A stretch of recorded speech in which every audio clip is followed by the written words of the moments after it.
fast, fair. Fox Toledo News. First at 10 starts right now. First at 10. It's a story that's gained lots of national attention. A Harvard professor claims he was arrested in his own home because of the color of his skin.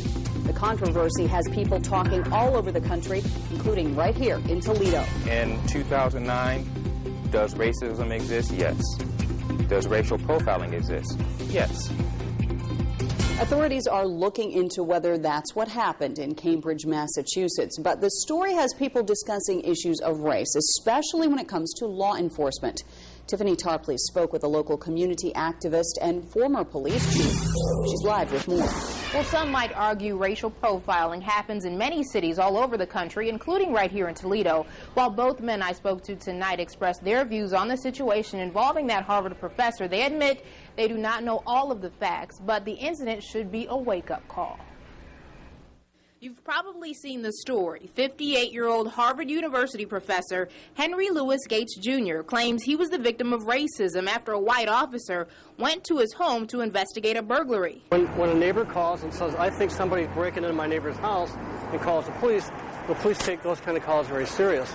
Wayne Seeley teaches criminal justice at Owens Community College and has spent more than 30 years in law enforcement. He says when responding to the type of call in Cambridge, there are many things going through an officer's mind because it's a potentially dangerous situation. What is the person's level of aggression? Are they a threat to me? Am I alone? Because you as the officer have the legal right to ask them, who are you? Why are you here? If I was locked out of my home and I, broke into my own home or whatever the case may be to get in, and a police officer drove by, I would hope that he would stop and question me because he doesn't know if it's my home or if it's, in fact, a burglar. Stephen Ward is not only running for Toledo City Council, but he's also a community activist. And although he feels racial profiling does exist, he also believes both Professor Gates and the officer may have overreacted. But Ward says the situation has created an opportunity to talk about racism. Until we address it, until we sit down at the table and be able to learn from each other, we're always going to be faced with problems, It's very easy to say that anything that happens to point it to, well, it's a race issue. We have to stop that.